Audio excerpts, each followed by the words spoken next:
Alright guys, we're back. And we're going to go through, we're going to talk about all these emplacements real quick. Shouldn't be too bad, won't take too long, but we're going to talk about how to use them the best way. Up first, we have the ATGM. Always have to go through the first time you get on an emplacement and reload it. It takes a hot minute, then we'll go into our aim. Fire its target, and fire. So this is a wire-guided rocket, as you can see. I just took it from aiming at the target and brought it over and then back over here to where it hit. We'll reload. I do enjoy doing this. Sometimes you can catch helicopters slacking. They'll be kind of hovering a little bit and you can catch them in the side with this. But we'll put one down here on the beach. There we go. Very fun. They do take a ton of ammo. So if you set this up at a hab, you need to realize you're going to go through about 40 ammo per shot. So you are going to burn through a ton with this, but it is super helpful once they start rolling tanks and other bigger things at you. Up next, we have the Russian version of the ATGM TOW. Actually, no, that's Russian. This is American. They're basically the same thing. Let's do a reload real quick. It's a little different setup, but takes the same amount of time. Sight's a little different. I do like how this one is actually ranged, so it'll tell you how far out you're looking. And when we fire, we can guide it wherever we want. Do another reload, and we'll put one into a BMP down there. This one, yet again, gonna take 40 ammo per shot.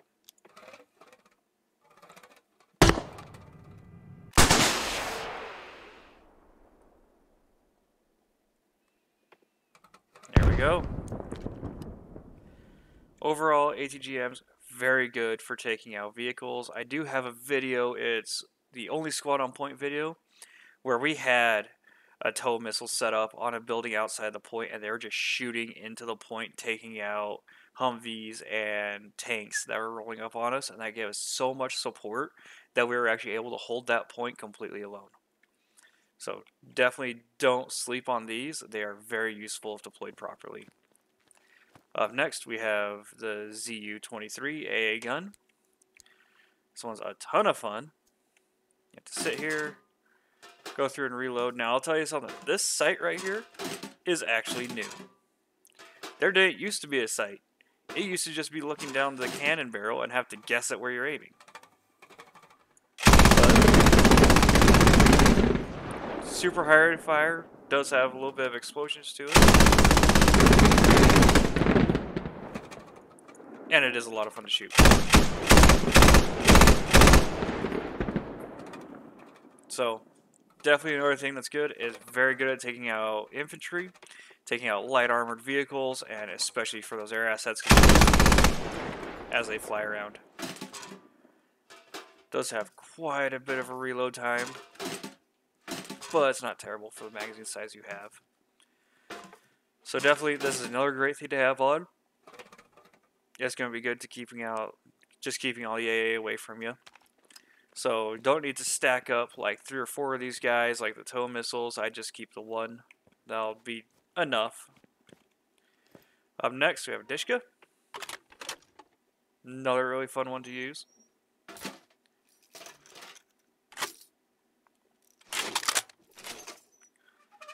So this is basically just your heavy machine gun. You're going to go through, sight it.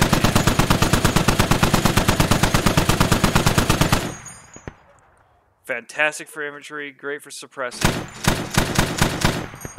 Decently accurate, but it is super loud. And so everyone's going to know exactly where you're at.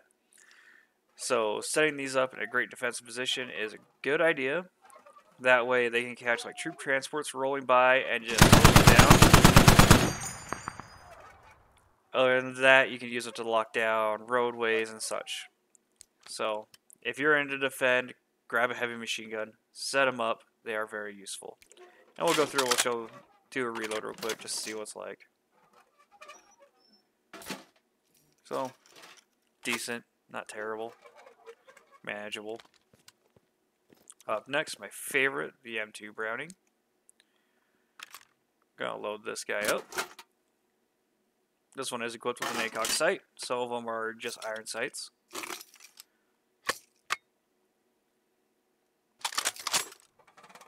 And the difference too between these two real quick, this is going to be a high position and this is going to be a low.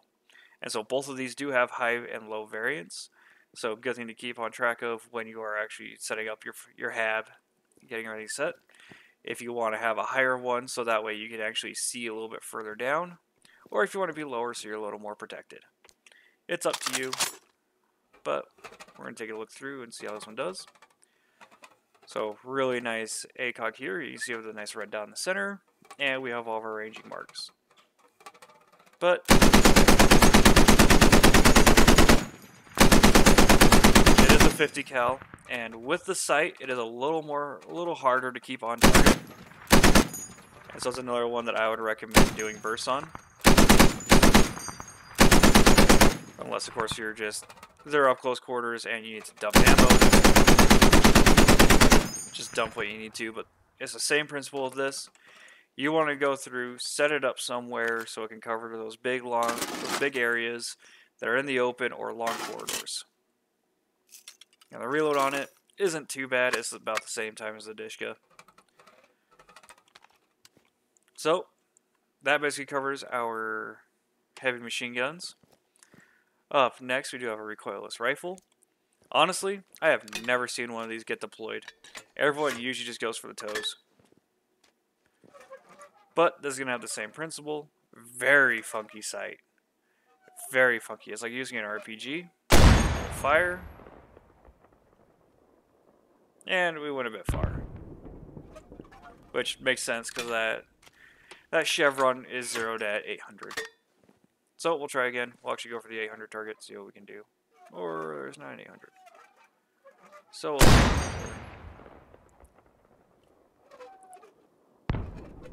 pretty decent.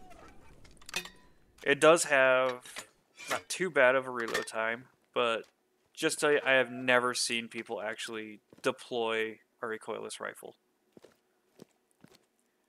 Here we have the NSV heavy machine gun.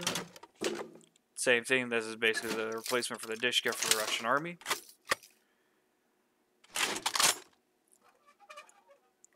This one does have a nice sight on it. And not as heavy as a hitter as the Dishka and the M2 Browning, but it does have a lot higher fire rate. Pretty decent optic on it, and it does have the built-in ranging, so you can go through and see, okay, those guys are roughly 300 meters tall. Blah, blah, blah, so you can figure out exactly how far away your targets are. Not too bad. Let's actually see how it reloads real quick.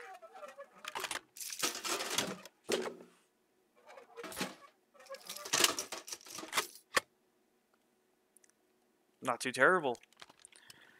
So, pretty good. Still, haven't really seen this utilized a whole lot. Like, you'll see them set up with halves and stuff, but people don't utilize the heavy machine guns very much. It is mostly just the tow missiles, the ZSU cannon, and you'll see mortars here.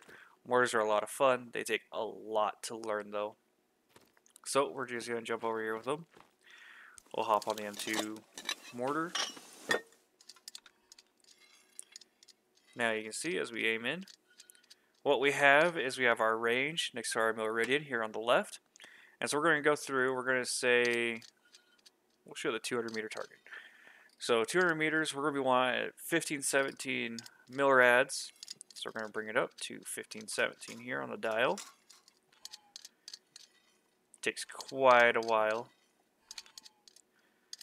So there's 1517 and fire. Now with this, you do have to compensate for changes in elevation and such, so it helps to have someone downrange telling you where you're hitting. But here in just a minute, we're going to see our mortar come in on top of that target. Hopefully. Here it comes. So there you go, we're just a little bit off to the right. But you just continue with this, and usually you can actually get it going through pretty fast. We're just going to dump a few rounds.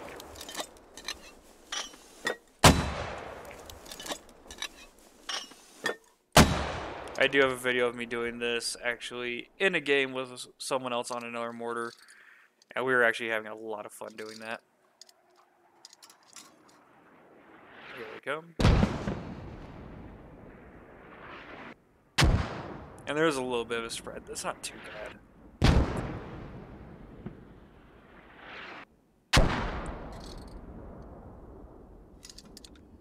So that's the way you use this, and you just go through and be like, alright, so there's that target there. I can't read the range on it. I think that's our 700. So we'll range down to 1292 on our Milrad scale. Crosshairs lined up, give it a fire, see what happens.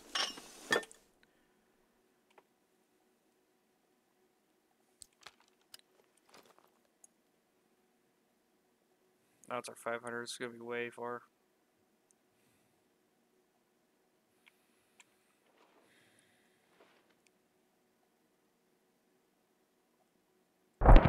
Way far. But the further away you get, the more it is going to disperse naturally. And mortars can be very useful, just take some practice. Going over to a different style. But it's the same thing. So we still have our rage, our radians. But what we're going to do with this one is we're just going to pull it in as close as possible. Give it a fire. You can see it is near vertical, if not vertical. And it should land about right there.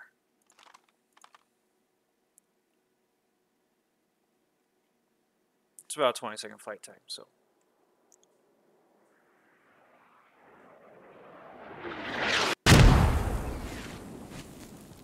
There we go. And I do have a gameplay where a guy was on mortars and he had it pretty much vertical like this, thinking, oh yeah, this is the max range, this is the direction I need to shoot, blah, blah, blah.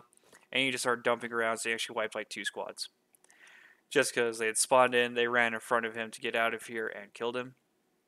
With this too, real quick, I'll touch on that.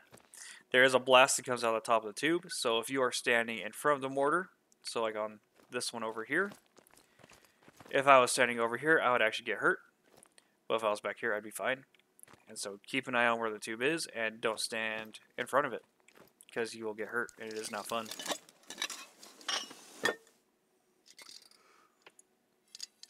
This guy, a little different sight. It's definitely Russian, but we'll just pull it in as short as we can. Drop it right there, and see what it does. Now with this one with the longer tube, it's not gonna have as much of a dispersion, but it'll still have some. Can't always get away from it. It happens.